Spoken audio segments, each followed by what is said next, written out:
que serve ao Senhor, que ama as Escrituras, a Tua palavra, que faz trazer vida e alimento para cada um de nós. Nesse momento, Pai, fala através dele e que possa realmente cada um de nós ouvir e entender aquilo que o Senhor vem falar com cada um de nós, que possamos praticar a Tua palavra e através de exemplo como Josué, um homem fiel a Deus, que serve ao Senhor, e possamos cada vez mais estar almejando o céu, que é o destino de cada um de nós. Abençoa nesse momento a cada um, em nome de Jesus. Amém. Amém.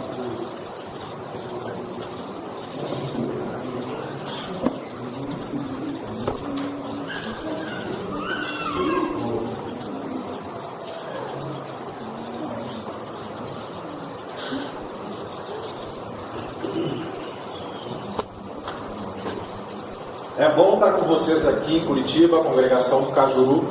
Passei uma semana em Guarapuava com a Malanelli. Vim aqui para passar o fim de semana com vocês. Fui muito bem recebido já por alguns de vocês. A gente conseguiu já desenvolver alguma boa amizade com cada um de vocês. Como o Wanderson falou, eu sou do Sul. Lá em Porto Alegre a gente tem algumas expressões que são bastante características de qualquer gaúcho. Eu falo pá, eu falo tchê. Tem muitas outras expressões lá que você sabe que acaba identificando um gaúcho. Lá a gente tem dois grandes times de futebol, que é o Grêmio Internacional. E vocês aqui em Curitiba provavelmente têm algumas outras expressões características da região de vocês. Vocês têm grandes dois times aqui também, acho que Curitiba e Atlético Paranaense, alguma coisa assim. Deve ter algum outro time também, que alguém torce, mas é próprio da região de vocês. Agora, eu sou um ser humano como vocês e isso dá uma ligação muito forte entre nós. E como um ser humano criado por Deus, eu pequei como vocês pecaram. E os nossos pecados, a gente sabe, Isaías capítulo 59, versículos 1 e 2, acabam nos separando de Deus. E me converti, nasci de novo, pelo poder de Deus. Tenho caminhado com o Senhor aproximadamente 20 anos. E nesses 20 anos eu ainda continuo dependendo da graça de Deus na minha vida para a transformação. Então, nessa manhã eu queria que a gente pensasse um pouco sobre o poder de Deus para superar e viver a vida cristã. Tiago capítulo 1, versículo 22 vai nos dizer que nós não podemos só ser ouvintes da palavra, mas nós precisamos ser praticantes da palavra para que nós não venhamos a enganar nós mesmos. Mas a gente tem tanta dificuldade de colocar em prática a palavra do Senhor, eu gostaria tanto então que nesta manhã nós pudéssemos pensar um pouco sobre esse tema. Eu tenho família, eu tenho minha esposa está com 4 meses de gravidez, agora a gente está esperando então um filho, vai ser um homem, Lucas, e eu desejo tanto ser o melhor esposo, eu desejo tanto dar mais carinho para ela, mas eu falho tanto. Ela também reconhece que ela deseja tanto ser uma melhor esposa, é uma cristã, aproximadamente uns 10 anos, mas ela falha tanto. Tem um padrão de Deus que é tão alto e é tão belo, e a gente não quer baixar esse padrão. A gente quer alcançá-lo, mas com sinceridade e humildade a gente reconhece que a gente precisa crescer tanto.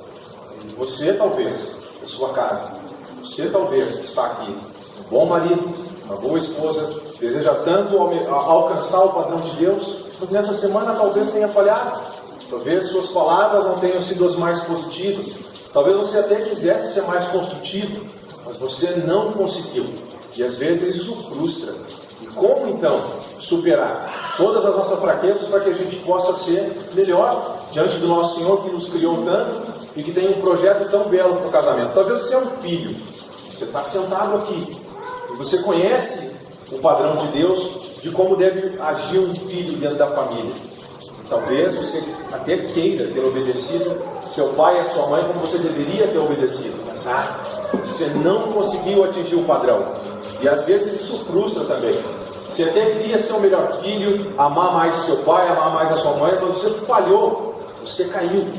Você deseja crescer, você deseja ser transformado, e é por isso que você está aqui nessa manhã. Talvez você seja um empregado, está aqui sentado nessa manhã, e você gostaria de ter atingido o padrão de Deus também lá no seu emprego. Lá no seu trabalho, você gostaria de ter feito um trabalho melhor. Até porque você, como servo de Cristo, tá ligado? Até porque você, como servo de Cristo, deseja tanto representar o seu Deus, o Deus a quem você ama, dentro do seu trabalho.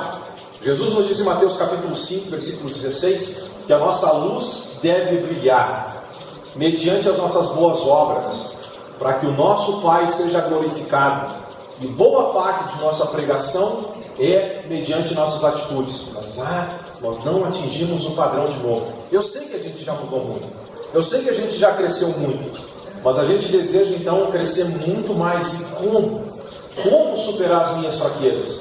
Para que então todo o conhecimento que o Senhor tem dado, toda a luz que Ele tem nos revelado mediante as Escrituras, possa ser vida em cada um de nós. E nós possamos então aplicar o padrão de Deus. E talvez você está aí pensando, sentado, sobre tantas outras áreas que você sabe que deve fazer melhor, mas não tem feito. Pois bem, o poder de Deus para superar as fraquezas e aplicar e viver a vida cristã é o que eu gostaria que nós pensássemos na Escritura. E Deus tem a resposta para isso. Isso é importante. Deus tem a resposta para que nós possamos ser servos melhores dele em qualquer área em que nós somos desafiados pela palavra de Deus. Efésios capítulo 1. Efésios capítulo 1. Considera comigo. Efésios capítulo 1, versículos 18 até 23, é a leitura. Efésios capítulo 1, versículos 18 a 23. Iluminados os olhos do vosso coração, para saberdes qual é a esperança do seu chamamento, qual a riqueza da glória da sua herança nos santos, e qual a suprema grandeza do seu poder para com os que cremos, segundo a eficácia da força do seu poder, o qual exerceu ele em Cristo, ressuscitando-o dentre os mortos e fazendo-o assentar-se à sua direita nos lugares celestiais, acima de todo principado e potestade, e poder e domínio, e de todo nome que possa se referir não só no presente século, mas também no vindouro. E pôs todas as coisas debaixo dos pés, e para ser o cabeça sobre todas as coisas, deu a igreja, a qual é seu corpo, a plenitude daquele que a tudo enche em todas as coisas. Paulo abre essa carta com uma explosão de louvor, versículos 3 a versículo 14, onde ele não põe nem vírgulas, não põe nem ponto final, ele vai só dando vírgulas. Ele está pensando sobre o eterno plano de salvação em Cristo que nos alcançou, e ele está escrevendo para um grupo de irmãos que já se converteu a Cristo. E depois de falar, capítulo 1, versículo 13 até 14, sobre todas as bênçãos espirituais que nós já temos em Cristo, ele então, capítulo 1, versículos 15 a 23, oferece essa oração que nós acabamos de ler. Uma oração específica pelos irmãos em Éfeso, para que, em primeiro lugar, eles possam entender todas as bênçãos que nós temos em Cristo. Muitas pessoas estão orando a Deus para que recebam mais bênçãos, e não é o ponto. O ponto é que se você já está em Cristo, você tem todas as bênçãos espirituais. E o que nós precisamos fazer então é orar ao Senhor para que nós possamos entender todas as bênçãos espirituais que nós já temos em Cristo. Porque quando nós entendemos tudo que nós já temos em Cristo, nós encontramos então o poder para viver o plano que Ele tem para cada um de nós como servos dele. Em Paulo capítulo 1, versículo 18, ele está pedindo que os irmãos possam, que Deus possa, segundo a sua graça, iluminar os olhos. Mas não são os nossos olhos físicos com os quais nós estamos enxergando agora. O pedido de Paulo é para que os olhos do coração, o olhar da fé desses irmãos, possa ser aberto, para que eles possam entender então as grandezas que estão à nossa disposição na medida em que Deus Pai nos alcançou. E ele gostaria que nós entendêssemos na realidade 3 coisas sobre Deus e seu relacionamento conosco. 3 coisas sobre Deus e o seu chamado. 3 coisas sobre Deus e o nosso relacionamento com Ele desde o momento em que nos convertemos a Cristo. A primeira coisa, capítulo 1, versículo 18, iluminados os olhos do vosso coração, para saberdes qual é a esperança do chamamento. Eu sei que quando nós lemos a Escritura e lemos a palavra esperança, tudo que nós estamos imaginando ou pensando é sobre vida eterna, esperança de vida eterna. E essa é uma realidade. O Evangelho nos dá uma esperança de vida eterna. Mas não é o ponto aqui. Quando ele fala sobre esperança do chamamento, ele está pensando sobre qual é a expectativa que Deus tinha para mim quando Ele me chamou. E a esperança que Deus tem para cada um de nós quando Ele nos chama, 1 Coríntios capítulo 1, versículo 2, Ele escreve para a igreja em Corinto: eles são santificados em Cristo Jesus, algo que pelo sangue de Cristo nós alcançamos, mas nós estamos chamados para ser santos. A palavra santo quer dizer separado, consagrado. Significa que no relacionamento com Deus sua vida vai ser transformada. Santificação nada mais é do que o processo de tornar-se como Cristo é, que é o grande alvo de Deus. E Deus vai agir em todas as coisas para que isso aconteça. Romanos 8, 28. Porque Deus predestinou sua família para ter a imagem de Jesus Cristo. Então Deus nos chamou para ser santo. Romanos capítulo 1, versículo 7, é a mesma ideia. 1 Pedro capítulo 1, versículo 15, um texto que você conhece bem. Segundo é santo aquele que nos chamou, tornai-vos santos também vós, em todo o vosso procedimento, porque escrito está, 1 Pedro 1,16, sede santos, porque eu sou santo. Essa é a expectativa de Deus, na medida que Ele nos chamou. Então, é uma expectativa passada, que faz parte do presente, mas Ele nos chamou para ser transformados. Agora, segunda coisa sim, versículo 18, qual a riqueza da glória da sua herança dos santos. E aí está falando sobre vida eterna, a herança que nos aguarda e que nos espera. Quando Paulo escreve aos irmãos em Filipenses capítulo 1, no versículo 27, ele diz que nós devemos exercer nossa cidadania de acordo com o Evangelho de Cristo que nos chamou. Cidadania, uau! Se somos cidadãos, temos uma pátria. Filipenses capítulo 13, versículo 20, ele diz que nossa pátria está nos céus. E é lá nos céus que nós aguardamos o Senhor e Salvador Jesus Cristo, o qual transformará na volta dele o nosso corpo, para ser, aguente a força dessa promessa, para ser igual ao corpo que Jesus Cristo tem na glória dele agora. Esse nosso corpo de humilhação, dado a velhice, a gente começa a adquirir cabelo branco. Para alguns de nós a gente cai até o cabelo, a gente começa a ficar com rugas, a gente vai envelhecendo, perdendo força, os dentes vão caindo. Pois bem, esse corpo, dado a degradação, que está indo rumo à morte, pelo poder de Jesus Cristo, aqueles que estão nele, Ele vai ressuscitar e vai dar um corpo glorioso, para que a gente viva todo sempre para Ele. E lá vai terminar a boa obra que Jesus começou em cada um de nós. Filipenses capítulo 1, versículos 5 e 6. Paulo diz: olha, eu estou grato a Deus pela cooperação que vocês, irmãos de Filipos, têm dado no Evangelho desde o primeiro dia até agora. E porque vocês cooperam com a obra do Senhor na vida de vocês, eu estou plenamente certo e convicto que aquele que começou boa obra em vocês, lembra a esperança do chamamento? Deus nos chamou para ser santo, colocou as mãos em nós para começar uma obra de transformação. Pois bem, eu estou plenamente certo que ele começou, vai terminar a obra em vocês. E no dia da volta de Cristo, Ele vai terminar essa grandiosa obra que Ele começou em cada um de nós. Então, entre o chamado para ser santo, uma saída de trevas e transformação constante, e a chegada na glória eterna, aqui estamos. Nossa etapa de caminhada, o presente. O passado que chama, uma promessa de glória futura e o presente. Mas como exercer a proposta de transformação que o Senhor tem para cada um de nós? Como o desejo que a gente tem do nosso coração pela graça que nos alcançou, como ser um melhor servo? Como na prática ser um melhor marido? Como na prática ser uma melhor esposa? Como na prática ser um melhor filho? Como vencer tantos desafios do mundo de trevas que tenazmente nos assedia? Como vencer os ataques do pecado que querem que a gente abandone o Senhor novamente? Como ser mais forte no Senhor? Para que nós possamos então exercer o propósito que Ele tem para nós, como família, como igreja. Para mim individualmente, os sonhos de Deus, eu desejo tanto que eles se cumpram, mas por que tropeço tanto? Querido, a força não é sua. E aqui talvez esteja a chave. Deixarmos de batalhar com o nosso próprio poder. E ficarmos debaixo daquela mão poderosa que Deus tem. E é exatamente isso que Paulo queria que esses irmãos entendessem. Iluminados os olhos do coração, Fique comigo. Para entender a esperança do chamado, transformação.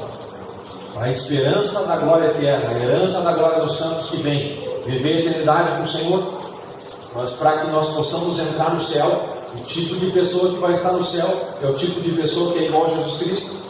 E essa é a etapa de transformação no presente. O que fazer? Paulo diz, capítulo 1, versículo 19. Ele queria que nós entendêssemos isso aqui. E isso é chave.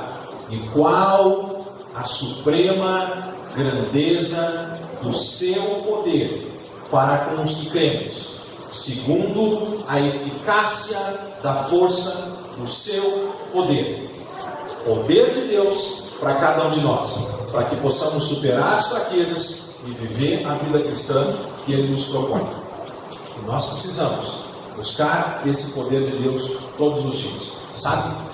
O poder de Deus, a gente passa os olhos pela Escritura Sagrada desde o Velho Testamento e tem tantos eventos que Deus mostrou o poder dele de maneira extraordinária. Quem não conhece a história de Josué? Um bom homem, um comandante dos israelitas, sucessor de Moisés, levando a segunda geração para a conquista da terra prometida. O que a primeira geração não conseguiu fazer em 40 anos, a segunda geração, pelo poder de Deus, em 6 anos fez. Expulsou os de Canaã da terra. E eles conseguiram então adentrar a terra e alcançar a terra prometida em absolutamente 6 anos, porque foram confiantes completamente no poder de Deus. Vamos pensar só sobre a primeira batalha. A maneira e a tática e a estratégia para a conquista da terra prometida não fazia nenhum sentido. Para vencer a primeira cidade dos inimigos, Jericó, cidade murada. E a tática de Deus foi a seguinte: marchem em volta das muralhas 6 dias, uma vez por dia nesses 6 dias. No 7º dia, marchem 7 vezes, toquem as trombetas e deem um grito. Eu vou derrubar as muralhas. Não faz nenhum sentido essa batalha. Não faz nenhum sentido essa estratégia para a batalha, a não ser para pessoas que confiam em Deus. Eles tiveram fé, fizeram exatamente o que Deus disse. As muralhas caíram e eles venceram a batalha contra Jericó. E vez após vez, batalha após batalha, nos dias de Josué, eles conquistaram a terra prometida mediante o poder de Deus.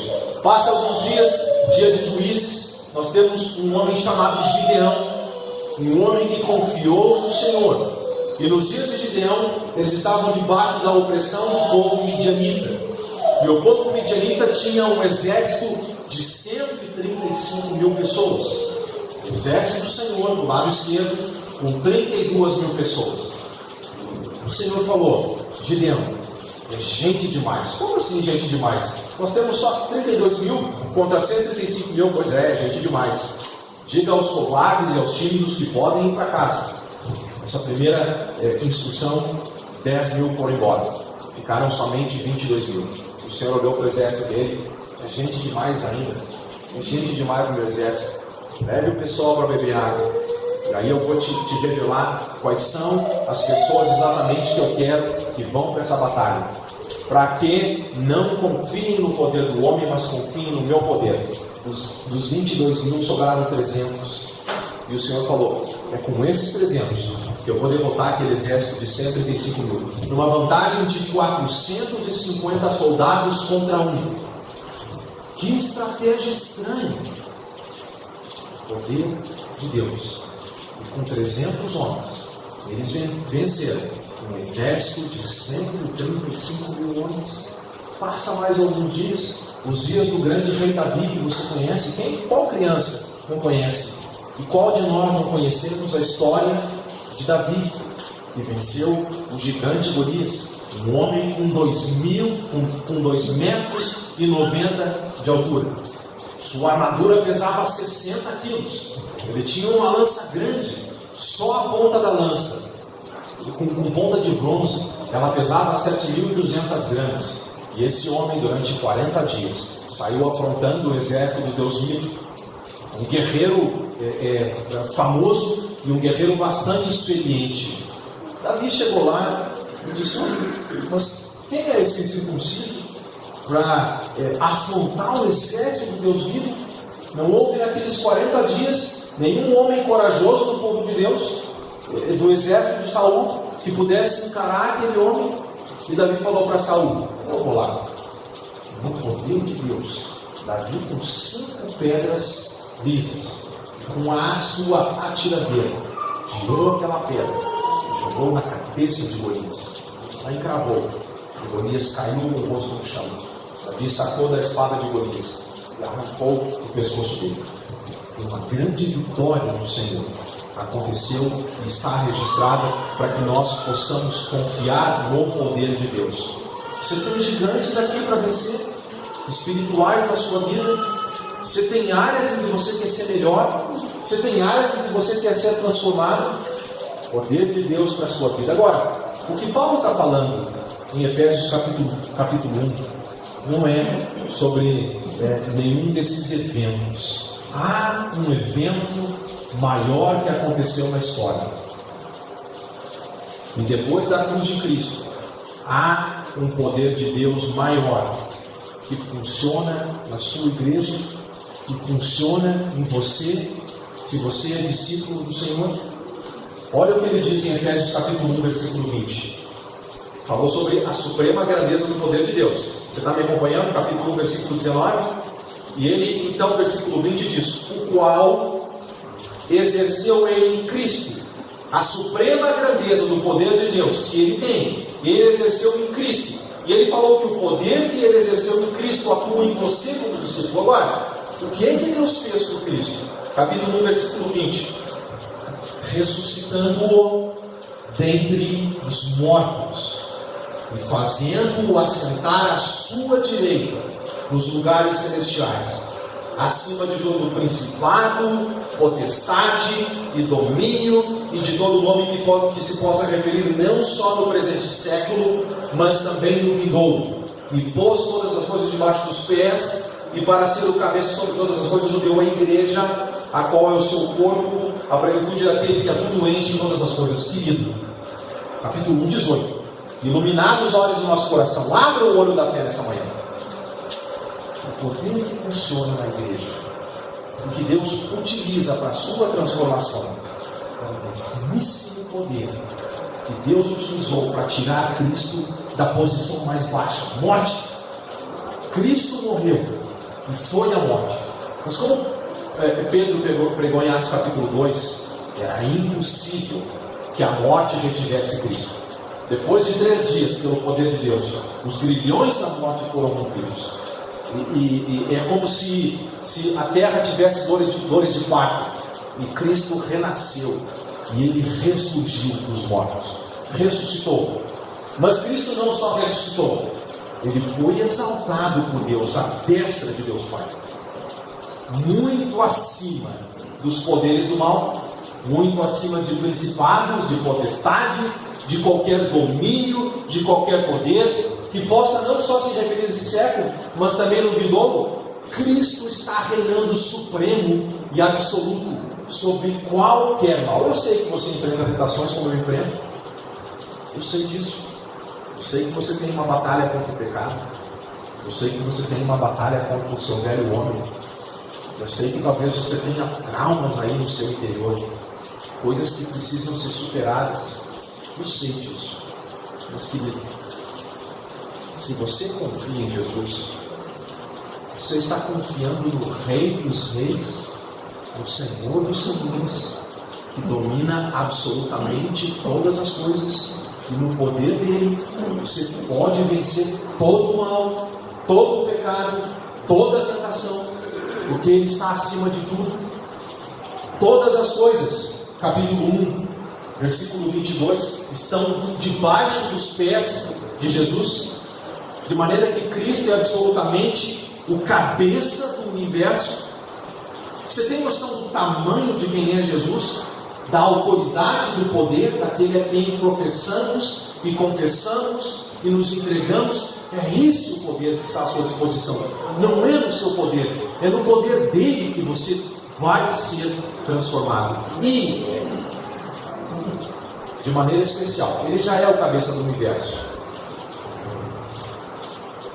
mas de maneira especial, Deus concedeu Cristo como cabeça da sua igreja. Cristo é o cabeça desse povo. Cristo é o cabeça desse povo. E nele que nós temos poder.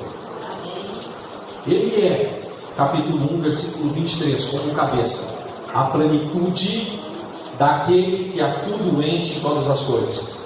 Deixa eu explicar melhor para vocês esse versículo. Imagine a igreja como um recipiente vazio, cheio agora do conteúdo de alguém. E esse alguém é Cristo. Isso é a igreja.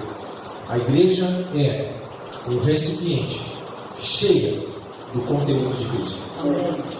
E se nós estamos cheios do conteúdo de Cristo, nós temos o poder para ser transformados, que foi a esperança do chamamento, santificados, e o poder para chegar à glória eterna, que é prometido para cada um de nós. Uau! Uau! Ele vai escrevendo mais coisas na carta. Em Efésios 3, 20 e 21, você conhece esse texto, diz que Deus é infinitamente poderoso para fazer mais do que tudo quanto pedimos ou pensamos, segundo o seu poder, o mesmíssimo poder que Ele utilizou para tirar Cristo e colocar Ele na posição mais alta. É o mesmíssimo poder que funciona na igreja, segundo o seu poder que atua em nós. A Ele seja dada a glória na igreja pelos séculos dos séculos. Amém. É a segunda oração de Paulo pelos irmãos em Efésios 3, versículos 14 a 21. Meus queridos, você pode ser transformado. Agora, deixa nessas aplicações práticas, através de duas ilustrações, eu te mostrar o que Jesus quer fazer com a sua vida, em que nível e profundidade de transformação Ele quer alcançar. Eu estive em Guarapuava, como eu falei para vocês, nessa semana, e eu trabalhei muito com Alan. Inclusive eu trabalhei de jardineiro. E quando a gente estava trabalhando de jardineiro para ajudar dois jovens que estão lá em Guarapuava, se converteram faz pouco tempo, são bons jovens. Talvez vocês conheçam a Cauã e Valmir, são bons jovens, são irmãos. Mas o trabalho do Alan como jardineiro é um trabalho com excelência. Não é que ele pega a máquina de cortar grama e ele sai cortando a grama, mas ele olha para o jardim. E se no jardim existem pragas, ervas daninhas, enraizadas, o que ele faz? Ele pega uma ferramenta da Tramontina e ele cava do lado da praga. E ele tira pela raiz, para que então a gente tenha só grama. E a gente pegou um terreno essa semana de aproximadamente aí, talvez uns 200 metros quadrados, e tinha muito mato e muita erva daninha. A gente começou umas 8h30 da manhã até as 2 da tarde. A gente conseguiu uma parte do terreno, e a outra parte do terreno a gente não conseguiu dessa vez, mas eles vão completar a obra. Mas esse é o processo: tirar pela raiz, embaixo da terra, não um trabalho superficial, mas embaixo da terra, tirar a erva daninha, tirar a praga pela raiz, para que depois não possa retornar mais. Sabe onde Jesus quer trabalhar na tua vida? Ele não quer trabalhar de maneira superficial, só na aparência. Jesus quer arrancar o pecado da sua vida pela raiz. É por isso que Salomão, um grande sábio em Provérbios, falando em Provérbios 4, 23, sobre tudo o que você guardar na sua vida, guarde o coração, porque dele procedem as fontes da vida. Isso é, você vai praticar aquilo que você é no seu coração. Jesus falou algo parecido em Marcos 7, 21 a 23. De dentro do coração procedem os maus desígnios. Aí ele vai falar sobre uma série de pecados que estão lá. Se quiser ler em casa, Marcos 7, 21 a 23. Jesus falou muito sobre o reino dele quando passou entre nós. E os fariseus perguntaram certa vez para Jesus, em Marcos Em Lucas 17, 20, 21, ok, você fala muito sobre reino, mas onde é que está o seu reino? Jesus falou, olha, o meu reino não vem com visível aparência, porque o meu reino está dentro de vocês. E Jesus quer mudar o nosso interior, mudar o nosso coração. E quando Ele tira o pecado pela raiz, então a nossa vida ela é completamente transformada. E nós vamos ser melhores cristãos, melhores maridos, que glorificam mais o Senhor, melhores filhos, melhores adolescentes, e melhor tudo que nós podemos, pelo poder de Deus, que nós deixamos Jesus reinar na nossa vida. E sabe outra coisa? Existe uma parte do terreno que nós estávamos trabalhando e que pegou bastante sereno durante a noite, neblina, e estava mais úmido. E aquela parte, porque estava úmida, foi mais fácil cavar e tirar a praga pela raiz. Depois tinha uma outra parte que a terra estava mais seca. E naquela parte que a terra estava mais seca, foi mais difícil capotar e tirar a erva daninha pela raiz. Foi mais trabalhoso, mas a gente conseguiu. O que eu quero dizer para vocês? Jesus diversas vezes utilizou, inclusive parábolas de agricultura, para mostrar que terra representava corações. Okay? Parábola do semeador é uma delas, Marcos capítulo 4. E quando a nossa terra é molhada com água, fica mais fácil o processo de trabalhar e tirar o pecado? Pois bem, Isaías capítulo 55, a partir do versículo 8, diz que o pensamento de Deus é muito acima do nosso pensamento. Você lembra daquele texto? Você vai correndo os olhos por aquele texto, diz que a palavra de Deus é como água que rega a terra. E a palavra dele não volta para ele vazia. Jesus é a água da vida. Deixa a palavra de Jesus regar o teu coração. Alguma coisa prática para que você possa aí começar a ser transformado do íntimo e o pecado possa ser arrancado do seu coração, para que Jesus possa reinar e você possa ser um servo melhor. Leia a palavra todos os dias. A palavra é o poder de Deus. Mateus capítulo 4, versículo 4.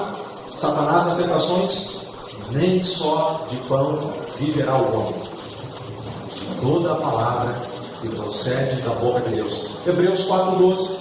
Palavra de Deus viva e eficaz, penetrante, como um bisturi, como um bom cirurgião usando o bisturi, tirando o pecado, deixando o seu coração limpo, para que você possa brilhar para Jesus, enquanto você caminha aqui, ligado a Ele.